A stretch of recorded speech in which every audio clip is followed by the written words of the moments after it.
Alright, so today we're finally talking about Black Ops 3 Zombies. You know, the one that everyone kind of considers to be the best or everyone's favourite game. And for the most part, I do think Black Ops 3 Zombies is very, very good.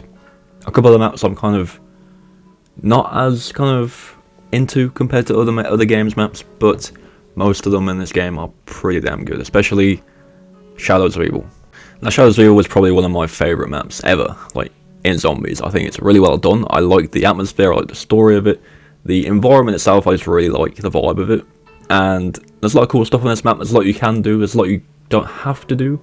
But yeah, I really enjoy playing it, and it is my highest round on Black Ops 3 so far, in the mid-60s, I believe. Which isn't anything crazy compared to, like, actual good people who play high round Zombies. But it's quite good for me.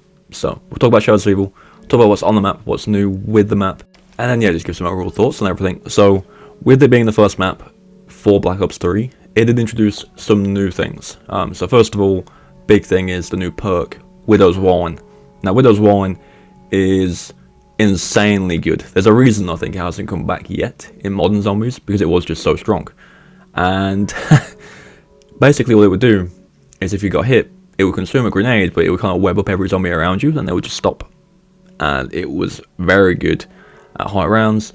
Especially for training, you mess up, which in this spot here, which is kind of where I go to train mostly on Shadows of Evil, it can happen, and it really can save your life. So it's a very good perk. It does also increase your melee damage, but nothing really noticeable later on. But still, it's a very strong perk, and I am genuinely not shocked that it hasn't come back yet. On top of Widow's Wine, we also had the introduction of Gobblegums. Now, this is something that is only in 2 games, kind of. It's in Black Ops 3. It's in Black Ops 6, which is the new game. There is different versions of them in other games, like you've got Fate and Fortune cards that are in Infinite Warfare. They're kind of the same, but not really. But yeah, Gobblegums are something that people really like. They are quite strong, especially the really good ones. You know, off the top of my head, you've got Perk-a-Colas, which everyone uses every perk in the game straight away. You've got stuff that spawns max ammos, you've got stuff that makes you invisible. There's all kinds of crazy things that Gobblegums can do, and they're very popular. People really like them. I do actually have a kind of nostalgic little video coming out about Gobblegums soon, so keep an eye out for that. But on top of that, you also have the introduction of ammo mods. Now, essentially what you would do with ammo mods is you pack a punch your gun for the normal price, and then after that you could do it again as many times as you wanted for half of that, and it would give you a random mod of 5, I believe. So you had Blast Furnace, which is the one I'm using in this footage, which is very good for training. You have a Blast Furnace, Fireworks, Turned, or Brain Rot, Thunderwall, and Deadwire. I believe they're all the ones in Black Ops 3. There are new ones in later games, as well as the newest game of Black Ops 6. That's a brand new one as well. And they're all very good. Some of them weren't as good as what they are now. Like, for example, from what I can remember at launch with Deadwire and Blast Furnace, they weren't as good. But nowadays, they're really strong. The strongest one, I believe, at launch for a while was probably Fireworks or Turned. Very strong. Fireworks would pretty much kill everything around where the effect went off, and Turned would obviously make a zombie friendly, and it would like one-shot everything around it for a brief time and then die. Very helpful, very strong, and they're all good. They're all really good nowadays, and they are constantly coming back with later entries. There are new ones here and there, but for the most part it is still kind of like the same few. But yeah, everyone seems to like those too, and they're definitely a welcome addition as well. Okay, so Shadows of Evil itself. Let's talk about the biggest thing on Shadows of Evil for a little bit, and that is the Wonder Weapon, the Apothecon Servant. I'm not going to even try and pronounce what it's called when it's upgraded, but it is a buildable Wonder Weapon, so you do have to find 3 parts around the map to build this gun. One of them comes off the first Magua you kill. One of them comes out of these little harvest pods, which, to kind of briefly explain what they are, think the dig sites on Origins, but a little bit different. That'll give you another part, and then finally you have to kill one of the meatball enemies, and they will eventually drop the final part you need. Now, I didn't actually get the final part I needed in this run specifically until like the late 20s, so it is completely random, I think. But that was really annoying. But the gun itself, it's extremely strong. Now, with this kind of strategy I use in the footage, I don't really need it that much.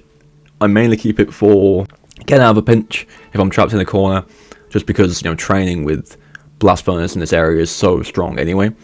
But it really is a helpful weapon to get you out of sticky situations. You can't upgrade it on Shadows of Evil. There was this big thing when Shadows of Evil came out where people were trying to find how to upgrade it on the map, but you just couldn't. Eventually, they did add an upgrade in with Revelations, which is the final map in Black Ops 3. But yeah, in Shadows of Evil, there was this big thing when it came out, and it just wasn't a thing you could do. But the gun itself is still very strong.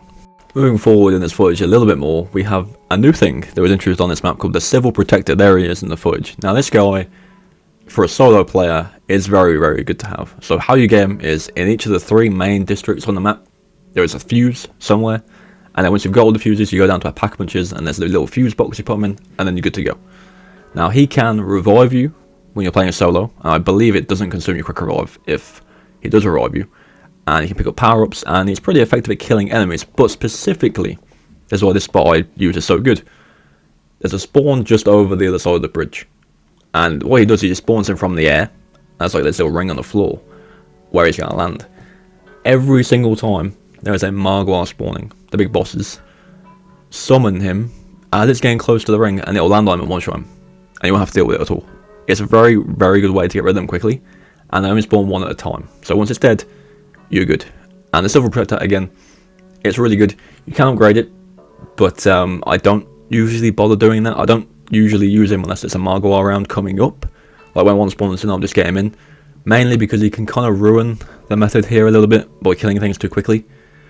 But for the most part, he's very useful for solo play. The 2 final things that were added on Shadows of Evil, I didn't actually get them in this run. One, because my RNG was terrible on one of them, and that is the little Arnies. They are essentially monkey bombs. What they are is little squids in a jar. You throw them out, and not just do they attract zombies, but they also kill things while they're there as well. Not quickly. You don't they kill loads of things while it's there, but it does kill a few, and then it explodes anyway, like a monkey bomb would do. And then you have the Apothicon Sword. Now the sword is something you don't need. It's good to have. You don't need it. If you're doing the Easter egg, you do need it, but if you're not, you don't necessarily need to get it. Essentially, what you do is go around the map, find 3 symbols, shoot this wall, and then you get an egg, and then there's like 4 squid statues around the map you have to charge the egg at, and then you can get the sword. There's an upgrade path through it as well, which makes it better. But yeah, it's useful to have. Again, it's kind of like optional, completely optional, because it is a specialist weapon. It doesn't take up a slot on your weapon kind of rotation, and it does charge fairly quickly if you're kind of using this method, because Blast Furnace and a lot of the ammo mods do seem to charge specialist equipment in zombies fairly quickly. So you'll get it back fairly often. But yeah, it's not a necessary thing, but it is fun to use. I will be covering the sword specifically in a video in the future where we look at kind of all the wonder weapons in each game, and that will obviously be included as well as the upgraded version. But in this run, I didn't go for it, and the little Arnies, I just didn't get them. I tried the box every single opportunity I could, and I didn't get them once. So you don't need them, but again, it's useful to have them. But no, yeah, overall I'd say Shadows of Evil is a solid map. I don't think it's the easiest. There are certain methods that you can use that make it easy. I don't think this method I'm using is necessarily easy. You can die fairly easy if you're not like paying attention. Like there are very small things you can get stuck on. You can get overwhelmed from spawns if you're not kind of keeping them kind of paced out nicely. But with Widow's Wine and the fact that there's a workbench right there, so you can literally get a new shield every time it breaks, there are ways to make it a lot simpler. And this is what I used to get to like 60 plus. I definitely think at some point it does get to a point where it's not difficult, but it is definitely a slower method in general, but it's safe and I'm kind of used to doing it, so it works for me. But yeah, they're pretty much my overall thoughts of Shadows of Evil. Again, one of my favourite maps they've ever done. Very close to other maps on terms of how much I like it, but it does just beat out most of them. Next up is the Eisendrache. I'm not going to cover the Giant, mainly because it's just Doris with slight adjustments. I also won't be covering the Chronicles, like remakes of maps, because again, it's just the same map with Black Ops 3 mechanics. In terms of Black Ops 4, that's a bit different, because obviously they're kind of remakes, but they're different enough where you kind of need to look at them, because it does change things quite drastically. But yeah, Black Ops 3 Chronicles probably won't do that, but Eisendrache, Let's Go Rod, and Revelations will be covered. And yes, I did go down in the footage in the background around 49. I think this run, I went to 55 and died to ridiculous stuff. So, not the best, but I wasn't really trying to go for the new personal best. I was just trying to get footage and I got in a bit of a groove, so I just kept it going. But yeah, Eisendrache next. Remember to leave your thoughts on Shadows of Evil down in the comments. Do you like it? Do you not like it? And yeah, I'll catch you guys in the next one.